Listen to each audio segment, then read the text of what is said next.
Jonathan Taylor is back, and we've got a lot of movement with Dynasty running backs going forward. So we're going to be talking about that and more today on the Dynasty Newsletter. I'm your host, Adam Wilde, joined by my co-host, Chris Allen. Chris, Jonathan Taylor is back. He had, I think, a 75-yard touchdown run, outrunning DBs. Jeff Saturday's first game back. It was nice to see him. We probably assumed he was going to get the ground game going. I mean, what else would Jeff Saturday do in his first stint as an interim head coach? So that's nice to see somebody that in the offseason I called the 101 in Dynasty non-Superflex, and that didn't pan out. So what are we doing with the whole running back landscape? I guess first, is Jonathan Taylor still your RB1? Yeah, I don't see why not. I can't think of another running back that fits his profile at the moment that I would consider to be ahead of him at this point, because we'll probably get into the discussion about like Saquon Barkley at this point, but Saquon Barkley is looking to get his second contract like here within the next like few months or something along those lines, or at least that's where the rumors are at like as of right now. So no, I wouldn't consider him to be at the same spot. DeAndre Swift, I think Swift and Taylor, same class if I'm remembering correctly, and then also Swift is one earlier, but I'll confirm. One earlier, that's right, but they're the same age if I'm remembering correctly. That sounds correct. Yeah, so from an age standpoint, I mean, DeAndre Swift, I mean, he has to be falling down in the ranks at this point, if not for health concerns, then also for the fact that he's now splitting carries, either whether it's between him and Jamal Williams, him and Craig Williams, insert name here, doesn't matter. So Jonathan Taylor, I think, falls into that point where he is getting the bulk of the touches, like for a particular team.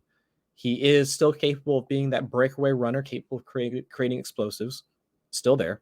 And then, I mean, also, I mean, that the age profile, or not age profile, but his age right now allows him to at least give you at least the 2-3 years of productive seasons that we typically look for in dynasty assets, right? Because if we're looking for teams or assets that are capable of at least allowing us to have that production over that 2 to 3 year window or 2 to 3 year cycle, I mean, Jonathan Taylor kind of checks all of those boxes. So I can't think of another running back that really allows us to do that.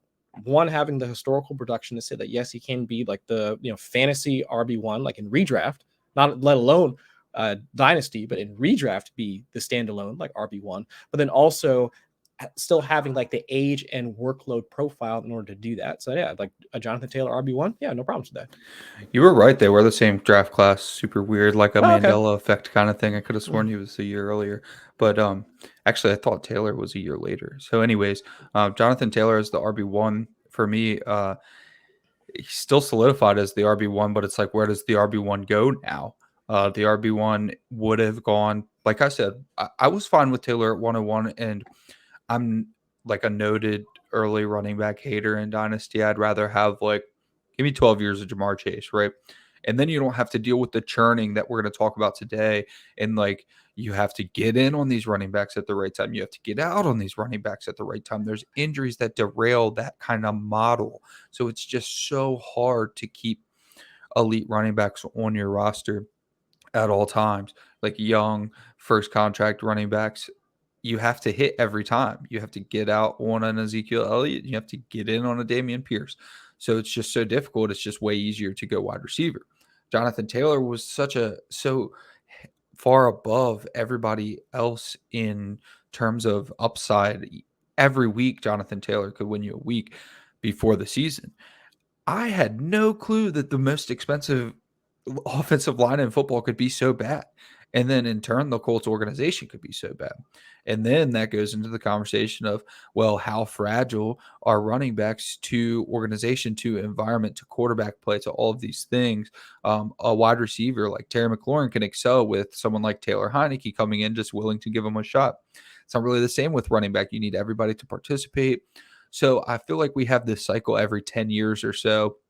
This will be like my 12th year in Dynasty, so I guess I can't go say on 2 cycles, but it seems like this is kind of what we had 7-8 years ago in terms of, running backs are king. Quarterbacks were king at the time too, which we've gotten out of that. And hey, maybe back into that. You never know, because you have your Josh Allens and your Patrick Mahomes excelling so much. But we got into a situation now where it's like, let's get back to the wide receivers. Let's get Justin Jefferson on our team.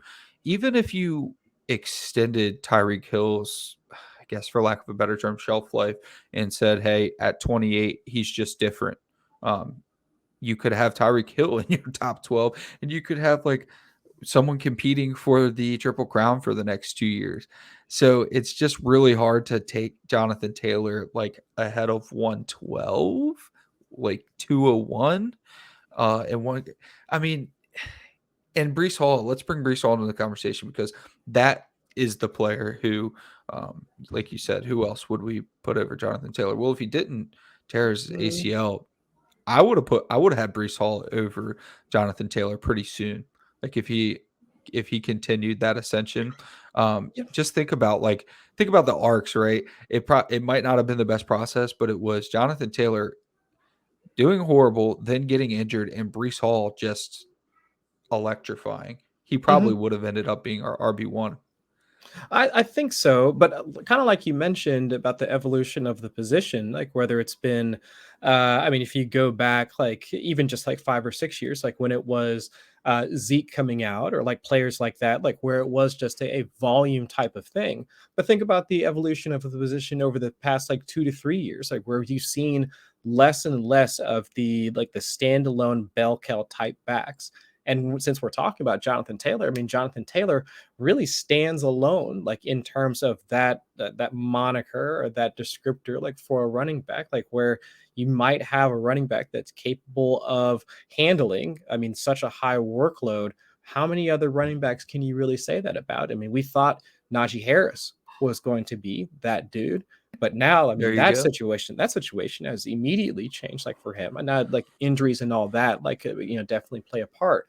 But it's just the types of like the type of workload that these running backs are getting can help determine what their value is going to be long term. Whereas, honestly, over the next like 2 to 3 seasons, do you really think that we'll see another Jonathan Taylor like not prospect? I'm not talking about the athletic profile or anything like that, because I'm sure if you listen to any of the other dynasty folks that are a part of like the Football Guys network, that I'm sure you'll find another athletic profile like similar to Jonathan Taylor here in the next few years. I'm not saying Bijan Robinson is next JT or anything like that, but in terms of workload, I mean, are we really going to see another running back like that?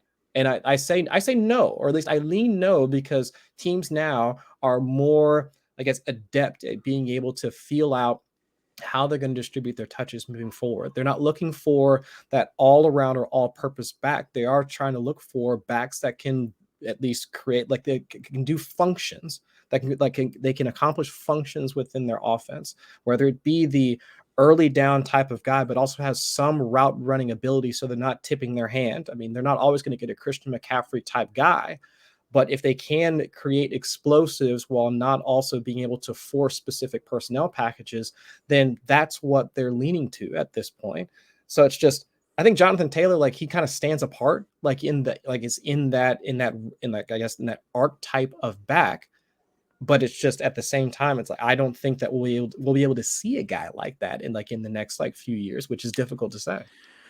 Well, that just goes to show you why we're in a situation where running back is falling outside of the first round. When if you looked back a couple years, it would have been almost exclusively the entire first round. And it's because honestly, a week ago, before we saw any life out of Jonathan Taylor, Bijan Robinson probably was the dynasty RB1. I saw a lot of that conversation on Twitter, not even in the NFL, and he's probably the dynasty RB1 given the state of the position, which is kind of what has been the lead up to doing this show and talking about all of the different running back situations that you have to navigate in order to have like a successful core on your roster. It's so hard to have like without drafting Jonathan Taylor, it's really difficult to have Jonathan Taylor on your roster. And if you traded for Jonathan Taylor, you almost always quote unquote lost that trade because of the amount that you have to give up in terms of like just team equity, just like what has to happen to your starting lineup in order to trade for Jonathan Taylor, and does he make up for all of that? Because if you traded for Jonathan Taylor going into this year at about the same time that I said he could probably be the 101 in Dynasty, you probably ruined your season, and you didn't. Of course, no one knew at the time. There's no problem. I mean, besides paying top dollar for a running back, there's no problem with thinking that he was going to carry you to success after losing a couple starters to trade for him. But that's where we are with running back. And it's nice to see Jonathan Taylor in his first week back healthy. Really, it's not just that he like scored or had a good fantasy outing. It's literally that long touchdown that we needed to see. We needed to know that he still had that in him. We also needed to know that the offensive line that's making the most money in football, that has, in my opinion, the best guard in football, is still successful. So we got that with Jonathan Taylor, but I think that we're still kind of licking our wounds with running back, and that's why you might be frustrated with me saying running back not isn't in the first round anymore. But then when you start rattling off names, it's like there's a lot of guys that I'd rather have, especially with these young running backs coming up. Sure. And I think to your point earlier about Breece Hall, it's that I think Breece Hall almost breaks the mold in the sense that can he create explosives like in the running game, similar to that of a Nick Chubb or a Jonathan Taylor? Absolutely. We were seeing that for the few weeks, like unfortunately, like leading up to his eventual injury, which has him knocked out for the rest of the season. But also it's the pass catching ability. So that goes back to my point about like the different archetypes. Jonathan Taylor, Nick Chubb, they kind of stand alone, like in that regard, in terms of the fact that they can create like those long touchdown runs. But from a week to week standpoint, they're volatile, right? I mean, they're not really picking up that passing down work that's capable of kind of smoothing out the peaks and valleys, like from a week to week scoring standpoint. Where Breece Hall was looking like he would be capable of doing that. I mean, earning at least, 3, 4, 5 targets at a clip. And while things might have been different now at week 9, 10, 11, with Garrett Wilson ascending, Elijah Moore in the doghouse doing or whatever situation is going along there. So that specific situation, that specific scenario, like might be different for Breece Hall. But we at least saw that the Jets were willing to include him in the passing game. Whereas for Jonathan Taylor, I mean, they were at least like somewhat adamant, like over the fact that they were going to find either wide receivers or tight ends or the Nyheim Hineses of the world until they shipped him off. I mean, they were more than willing to say that Jonathan Taylor is our rusher, our pure rusher, like period, end of story. And pretty much the same thing for Nick Chubb, right? We're going to have Kareem Hunt. We're going to throw in 2 tight end sets with Njoku, Harrison Bryant. We're going to have our wide receivers. Right. And it's not going to be Nick Chubb in the passing game, period, end of story. But with Breece Hall, he has that chance to usurp Jonathan Taylor like fairly early on in his career. And I do agree with you on the point that if he wasn't injured at this point, we would be probably having this conversation about whether it's going to be Breece Hall at the 101, because he was capable of earning targets like in that offense. He was capable of creating explosives in the running game, like long explosive, like touchdown runs weekly, every week. So it's just like he was capable of doing the Jonathan Taylor stuff while also doing like the the Travis Etienne stuff, like and still only got to about 60% of the touches, which would have went up. Exactly. So it's like I think we would have been having a much different discussion. So it's like as we have this conversation about the running backs like evolving or like running back value being on the move for some of these younger prospects, I think it's very important. It's very critical for dynasty managers to realize like how is that work or how are those touches being distributed? Are they the ones that are in the, Nick Chubb, Jonathan Taylor, bucket, or even Najee Harris now at this point, because Najee Harris ain't getting those dump offs from Ben Roethlisberger this year. We noticed that, right? So it's just, or are they in the Travis Etienne, Breece Hall? If you want to throw in Ken Walker, because Ken Walker last week, even though he wasn't capable of earning targets when he was at Michigan, now all of a sudden has like 6 targets last week. I mean, is he in that bucket? So it's just understanding like where that workload is coming from, I think is critical in terms of figuring out what that value is going to be looking like moving forward. And then when you bring in Breece Hall and Ken Walker into the conversation, now you're talking about the fragility of the running back position, which is the whole reason we're here in the first place. Because Jonathan Taylor going into the season talking about probably the 101 is basically passed over by Breece Hall if Breece Hall were able to stay healthy. And Breece Hall wasn't even – I had Breece Hall as the running back 1. I'm pretty sure you did, but – it wasn't even that he was the consensus running back 1. A lot of people had Ken Walker as the running back 1. So you had Breece Hall in the season, and this is another conversation, how Dynasty turns into redraft. No matter how hard you try, every year when points start getting scored, I'm telling you, Dynasty turns into redraft. Nobody ever wants to hear that, but running back rankings change weekly for some people in Dynasty. And so we get to a situation where Jonathan Taylor's first not playing well, and it's probably mostly his line's fault, to be honest. And then he gets injured, and we have probably Breece Hall going from not even the guaranteed rookie running back one to a conversation for running back one overall. And that's just the fragility of the position, the kind of like, how do we tackle this position when your running back, you might think you have 300 points sitting on your roster. Like, just book it. Just book 300 points. Heck, maybe 400 if Jonathan Taylor can have a Christian McCaffrey year. And then you maybe not get 200 out of them. And it's like your roster fully dependent on what Jonathan Taylor does. You needed those 300 booked points, and if you get 200, you're having a problem. So that's when you get into the conversation about, like, let's talk about Saquon Barkley and Ezekiel Elliott, because it's like, how do you keep those points on your roster? How do you keep those 200 to 300 points while changing the names? What do we call it? Like cycling your roster, because Ezekiel Elliott got that 6-year contract. And I talk all the time about not really investing in running backs in their second contract, but it gets sticky when they're staying in the same team, same organization they found success with. So we've struggled with Ezekiel Elliott for years, and now it seems like we might get the same situation for Saquon Barkley. So is it a positive or a negative if he gets re-signed by the Giants? I think it's a positive.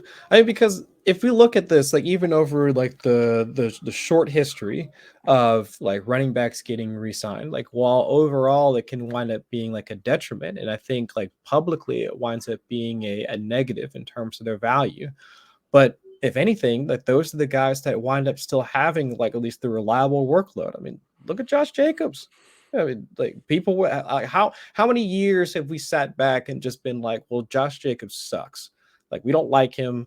We'd rather than just go ahead and like give the ball to literally anybody else on the squad, continue throwing to Darren Waller, rest in peace, Hunter Renfrow, rest in peace, or like, insert like any other pass catcher here. But yet they still like, coming at or using like Josh Jacobs.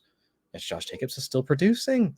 I mean, it might, like, again, volatile on a week-to-week basis, but if you were to ask, like, anybody, I mean, not anybody, I would say, like, the grand majority of, like, Dynasty Twitter, like, who would they prefer straight up between Ezekiel Elliott and Josh Jacobs? Like, everybody would say, well, I want Ezekiel Elliott. Like, almost immediately, right? But it's just, like, from a production standpoint, are they really that dissimilar to the point where Zeke, like, has the greater value? No. So it's just, for me, it's just, it goes to more of just, like, that idea that, well, because they wind up having, or once they do sign that second contract, then they're completely off limits. Like, now that's not the case. I mean, we're now seeing them continue to have like at least similar production, or at least not similar production. Let me take that back. A similar workload, which again, for our purposes as fantasy managers, that's what we want. Like out of our running backs, I would just rather bank on the production, or not production again, the workload, opportunity within that offense, versus summarily saying that, oh, well, I mean, I don't like their situation, I don't like their environment or whatever, I'm just going to pass on them. It's like, no, like I want those touches. Like, again, going back to what we talked about, like in the earlier segment, how many other running backs are we going to be able to find that you can bank on getting 15 to 20 touches like per week? Right. That, I mean, they're very few and far in between at this point. And for the younger running backs that are more than likely going to be guaranteed to get those touches, so insert Dameon Pierce's name, insert Kenneth Walker's name, pretty much any of the other guys we were talking about right now, Breece Hall, like to a certain degree as well before he got injured, but those guys are going to cost you. Whereas, I mean, Josh Jacobs getting similar volume, Ezekiel Elliott getting similar volume when healthy, just because, Jerry Jones has his love affair with him, but you can acquire those same touches at a discount. I mean, it's the point to all of this. So if you are playing that game where if you remove the name like from the situation, you just look at, I want to be able to acquire those touches at a cheaper cost. And to your point earlier, but I want to try to acquire those 200 points, those 250 points in a season, but I want to be able to take the name out of it and get a discount on that. Then, hey, why don't we look at these situations as situations we should be able to capitalize on, like at a cheaper, at some sense, or some sort of a discount. And if those names don't keep changing, the rug gets pulled out from under you quick. I mean, think about how many people drafted Ezekiel Elliott and just kept flipping the coin every year and seeing how it lands, not knowing whether the cliff was there or not, and then it comes before you know it. So before that leads right into the great Tony Pollard debate, let me let the people know about the Footballguys newsletter. So the Footballguys newsletter is written by Cecil Lammey, Sigmund Bloom, Joe Bryant, comes straight to your email, and you don't miss anything from Sunday, all in one email. Instead of getting all of those alerts from Sleeper, ESPN, all of those different apps, missing those notifications. Hey, if you missed some of Sunday, you had to go to the grocery store or something, you'll get completely caught up. I mean, that email list would have had you caught up on the great Stephon Diggs and Justin Jefferson catch debate. That's crazy, right? That narrative. So you'll get all the news and notes from around the league that you need to be successful leading into your next week. And then we grab tidbits of it and we create the Dynasty newsletter from you. So anything Dynasty related from the Footballguys newsletter will come into the Dynasty newsletter show. We'll bring in the great Tony Pollard debate because there's two options when you're trying to keep those 200 to 250 points on your roster year in and year out. While, like we said, that name keeps changing. Like if you have 3 running back spots, running back is really the position you need to pay the most attention to on your roster. Your receivers can be good for years and years and years. Even you can have good wide receiver 3s for years and years. Like Juju's probably going to be a solid wide receiver 3 wherever he goes for years and years to come. You'll probably be happy to have him for however long. Running back has to keep going and going and going. So you have 2 options. You draft them, try to hit, or you find guys like Tony Pollard and hope that they fall into a better situation. Tony Pollard, Khalil Herbert, Alexander Madison, the list goes on and on, all the way back to Tevin Coleman, the great Tevin Coleman debate, Jerick McKinnon. So those are your 2 options. So when you get into that situation, it's like now we've seen for probably 2 years now, Tony Pollard provides more for the Dallas Cowboys offense than Ezekiel Elliott does. Now, is that because it's on limited touches? I don't really buy that argument, but I hear that argument. It doesn't matter even. All that matters is, does Tony Pollard have the opportunity to have Ezekiel Elliott's workload at any point? And if he does, then that's probably a name that you're trying to buy into. Yeah, and I think that's where, if you want to take even like a larger step back on just the position as a whole, I think running back is typically the position where I'm willing to say that I care less about draft capital in that sense, and take just more swings on guys that fit a particular profile. Like Tony Pollard was 4th rounder, 5th rounder, I believe so, like something like that. And so guys like Khalil Herbert, like Herbert was 5th rounder, 6th rounder, something like that. So it's like, whether it's Tony Pollard, whether it's Khalil Herbert, and whether it was, up until about 2 hours ago, guys like Eno Benjamin, rest in peace. I mean, you should be wanting to take swings on guys that, in a pinch, in an emergency, in an injury type situation, I mean, those are the guys that can fill in for you on a weekly basis. Whereas with wide receiver, I mean, are we again going just trying to use the same analogous approach? You don't see the same types of dart throws being made at wide receivers. I mean, we've been waiting for D. Eskridge to be a thing now for the past couple of seasons. That doesn't look like that's ever going to become a real thing, So it's it's difficult to see wide receivers becoming such a greater part of our dynasty portfolio in that sense. Yeah, so that's why it kind of has to be such a great part of our dynasty portfolio, because you need those wide receivers to carry you when you don't hit on those running backs, or when you get stuck with Ezekiel Elliott, or hey, Derrick Henry hasn't hit we've been down the Derrick Henry fork in the road where you have to decide to keep him or not. It looks better for the people who did keep him when we had that conversation, I think, last offseason, obviously, because he's still doing quite well. But whenever those guys hit that, the reason that it's such a hard position is you don't know when the other ball is going to drop. because running back is such a fragile position, the team can just start stinking out of nowhere. The highest paid offensive line might just not be good anymore. Like, that's not fair. You can't do that. I was banking on Quentin Nelson leading the best offensive line in football, and then they just decided to not only not be great, but just not even be okay. And that can happen at the running back position. But when you're drafting guys like Jalen Waddle, Chris Olave, guys that are coming into spots that are just very difficult for them to fail. I mean, look at Jalen Waddle played with a litany of quarterbacks, and he broke the record for receptions for rookies. Chris Olave is amongst the top of the league in target share, and he's been playing with Andy Dalton, Jameis Winston. So it's no wonder that we just, as a reactionary group, hey, as a reactionary species, it's no wonder that, like, the top 12 gets littered with wide receivers. But hey, we still have to figure out what to do with running back. We still need those points. Yeah, maybe we draft a few wide receivers ahead of Jonathan Taylor now, but we still need to figure out what to do, which is why it's so important to say, I need to prepare, especially if you're in a rebuild or something. When are you going to acquire your running backs? And am I going to go the route of the Tony Pollards and Khalil Herberts? Or what I do is just kind of treat it as buckshot. And if I'm in a draft and I have, let's say 4 or 5 picks, I'm going to give a tiebreaker to running back every single time. Like, if it's not close, if it's a clear teardrop, if it's like Chris Olave or James Cook, obviously just give me Chris Olave. But if it's close, I'm going to go running back almost every time, because I know what I'm getting out of my wide receivers. I don't know what I'm getting out of my running backs. We didn't know what we were getting out of 4th round Dameon Pierce.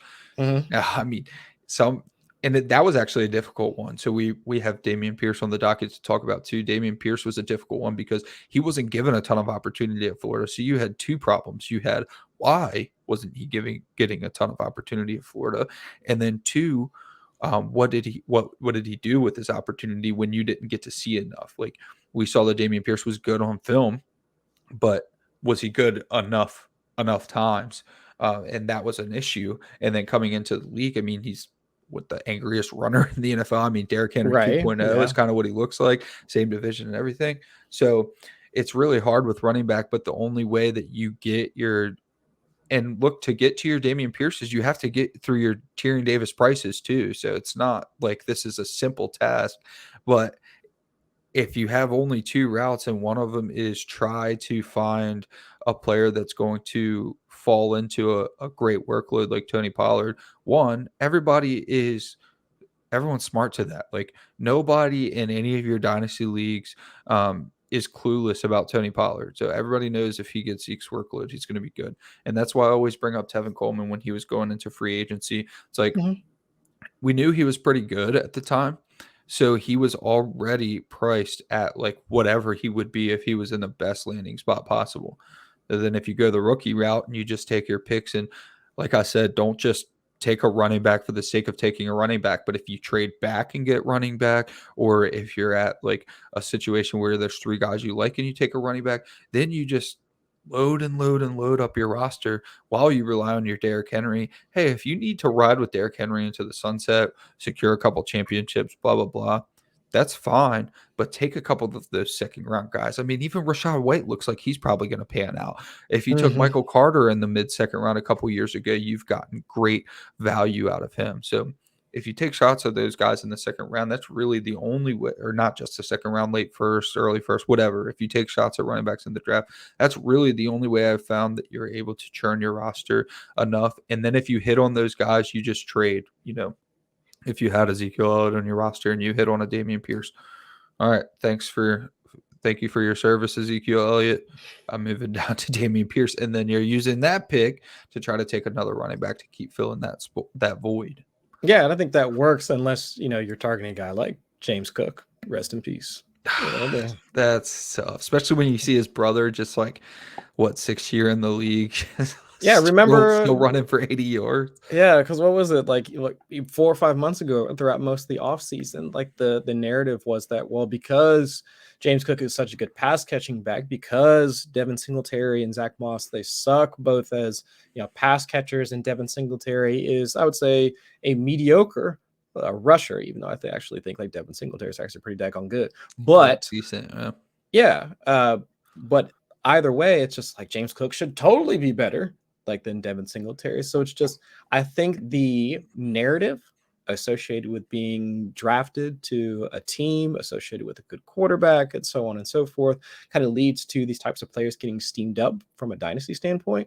So I do think that it requires, I guess, more of a part on fantasy managers to do their homework, like versus just buying into the narratives like, oh yeah, good situation, good running back. Actually, to be quite honest, James Cook wasn't the best rusher like when he was still at Georgia, but I mean, a good receiver, but not the best rusher. But either way, but it's just like those types of things where it's like versus just banking on narratives in order to sort things out later.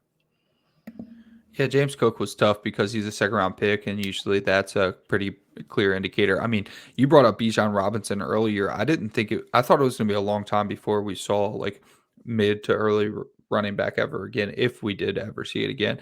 Bijan Robinson's going to be a heck of a litmus test for the NFL because it's like, Mm-hmm. okay, so last year, I think the NFL deserves a little kudos for not just reaching on quarterbacks. I'd argue that the Steelers reached on Kenny Pickett, but most of the league waited a while. A lot of people expected, I mean, myself included, a lot of us expected Malik Willis to be a first rounder. I mean, more people expected him to be a first rounder than anyone who would have thought he was a third rounder. Yeah, So, which even that still seems kind of funny in retrospect. I mean, but yeah, I get it. So pat on the back to the NFL for saying, like, I'm not just going to take a position because I have to. Well, And then 31 out of 32 NFL teams get a pat that's on what the I'm back for not. that's what I'm saying. The Steelers probably could have waited a bit. But then at running back, we usually have, most of the teams willing to say, all right, second round is when good teams should add running backs. Like good teams should add good running backs in the second round. That's fine. Like the Bills, could they afford a luxury, or even CEH shouldn't have been the pick? Like obviously they should have taken Jonathan Oh Taylor, man, rest in but peace. but like that was okay because it was such a late first rounder and it was the Chiefs who were loaded everywhere else. But most of the league is pretty comfortable with like waiting on running back, even the good running backs. So James Cook going in the second round, it's like, well, he's got to be a pretty good running back. But Bijan is gonna be tough. There's got to be some NFL owner who's like knows that they shouldn't do it, or not owner, GM, maybe owner, um, Mm-hmm. says, I don't really care what we're supposed to do. I want Bijan Robinson on my team, Oh and that's going yeah. to be interesting to see. I mean, if he goes like top 10, I would think it was a bad idea, but I Mm-hmm. wouldn't be shocked. I wouldn't be shocked in the slightest. So you bring up a good thing. Maybe this is definitely a debate for like the summertime. And we like I would definitely need somebody smarter than myself to talk this through. But is there such a thing as a luxury pick? Because I feel like that's not a thing. Even though like I think like teams and like we as a public kind of talk ourselves into this thing. But is there such a thing, especially like a luxury first round pick? I could say like I could probably make the case for or understand the logic behind saying like a late day 2 or like day 3 pick might be a luxury pick like for a team. But I guess I've never quite understood the idea of, and I think that's actually what I remember hearing, at least not from like the top end, like media folks, but at least the idea behind the CEH being like, well, the team is already loaded, so this is a luxury Yeah, pick just for ask them. Patrick who he wants is pretty Yeah, much just ask the Patrick, like narrative that was spent. have him make the decision or whatever. And Yeah. it's like, is that really a thing? I mean, a conversation for another day, probably. Well, actually, I think that neither of us are going to be qualified to have the debate either way, because I bet you that this conversation has a lot more to do with salary cap than anything else, and we True, just don't true. really know Yeah. that. I bet you luxury pick really has more to do with your cap situation, and what you can afford is probably where the luxury pick term comes from. Hmm. But in terms of dynasty, CEH was like our term for luxury pick, because it's like they didn't really need anybody at the skill positions we care about, so they just took like an electrifying player. And obviously that propels CEH from like, I really like him as running back 5 to like, oh my God, people are really taking him over Jonathan Taylor. And Hmm. then so that brings us into a conversation that we wanted to have about Travis Etienne coming back from his Liz Frank injury, and then just like, a terrible offense anyway, so it probably wouldn't have mattered if he played either way.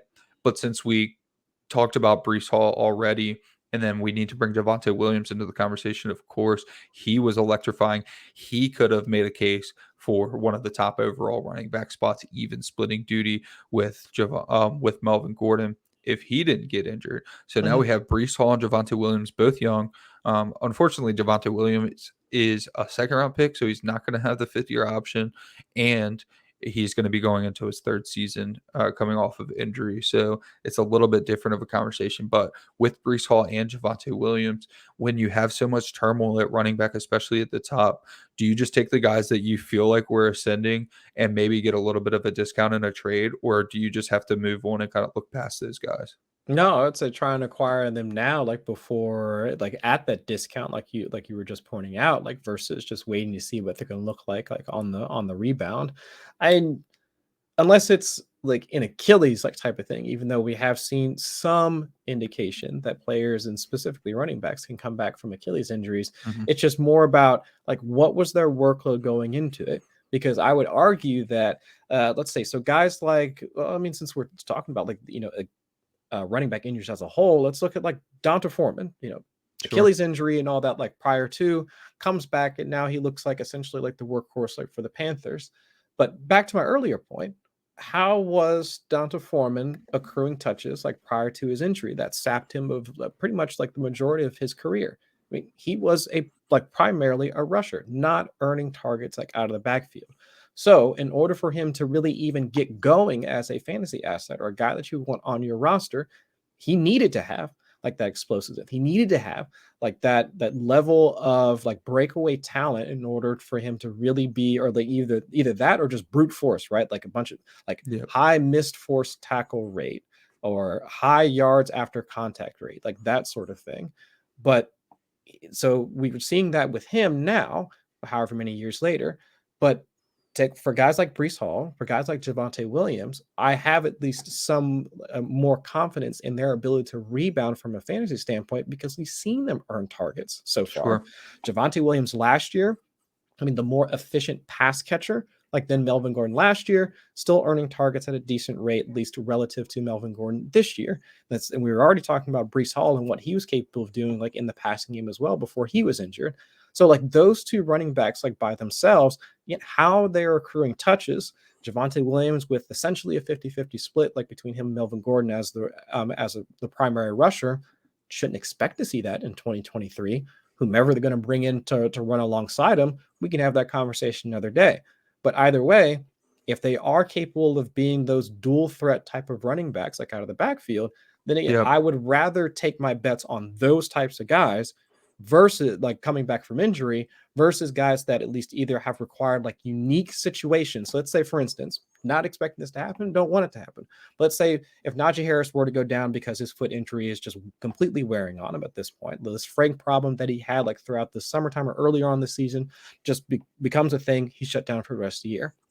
I wouldn't want to buy into that situation because as we've seen so far, like throughout the switch from Mitch Trubisky to Kenny Pickett, Najee Harris's target share was heavily reliant on Ben Roethlisberger and his desire to check down. Mm-hmm. Like that's a fact. Like ain't nothing changing that.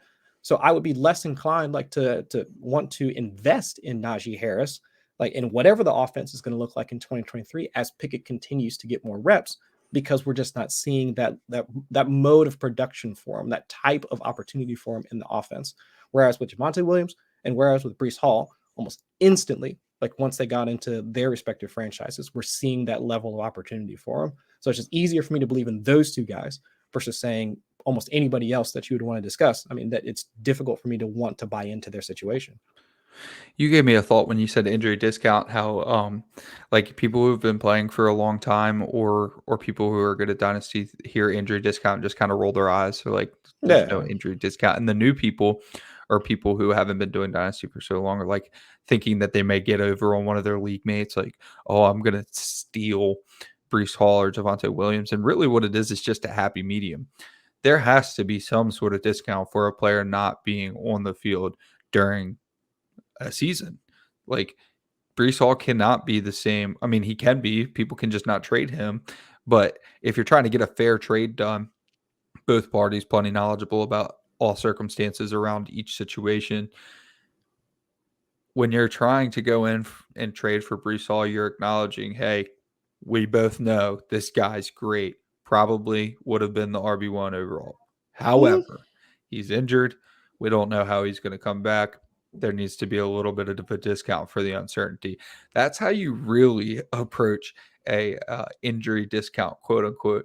So many people just think like I think it happened to you the other day. You lost a player and you get a trade in your inbox within like 30 seconds. Oh, Like, yeah. that's not how this works. Like, these are people for us. Did they think that you didn't see? Like, I don't know. But that's my point, is that there you get this negative vibe around injury discount, like as if you need to trick somebody. It's not a trick. You just go into the conversation, two people understanding the situation, and just say, this player can't cost as much as he would have if he were going to be the running back overall, one overall. So that's my tangent that I'm going to go on. But unless you have anything else. No.